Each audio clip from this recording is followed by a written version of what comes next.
இளையதளபதி விஜய் இருக்காரு இல்லையா, அவர்கிட்ட என்னெல்லாம் எதிர்பார்த்துட்டு இருக்கீங்க? அதுதான் சொன்னல, சிஎம் ஆயிட்டாருன்னா அந்த விவசாயிகளுக்கு ரொம்ப கஷ்டப்படுறாங்க. அவங்களுக்கு ஏதாவது பண்ணலாம், பெண்களுக்கு சப்போர்ட் பண்ணலாம், ஆண்களுமே கஷ்டப்படுறாங்க. அவங்களுக்கு ஏதாவது ஒரு வேலை வாய்ப்பு, இந்த ஊர் சைடு எல்லாம் இருக்கிறவங்களுக்கு வந்து ரொம்ப வேலை வாய்ப்பு இல்லாம ரொம்ப கஷ்டப்படுறாங்க. சோ அவங்களுக்கு எல்லாம் எதனா ஒண்ணு பண்ணா கொஞ்சம் நல்லா இருக்கும். இப்ப வந்து எல்லாமே எல்லா இடத்துலயுமே மர்டர் நடந்துட்டு இருக்கு நிறைய. வந்து இப்ப அதுதான் போயிட்டு இருக்கு. என்னன்னா இப்போ ஒரு சில இடத்துல இப்ப மதுரையிலுமே அந்த மாதிரி இருந்துச்சு. மதுரையில இப்ப அபார்ட்மெண்ட்ஸ் எல்லாம் நிறைய வந்துச்சு.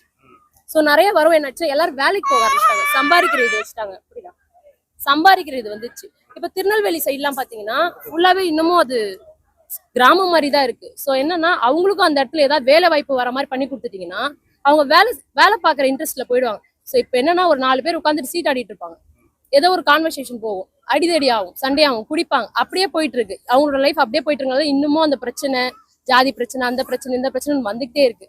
இப்ப என்ன பண்ணணும்னா அவங்க திருநெல்வேலி சைடா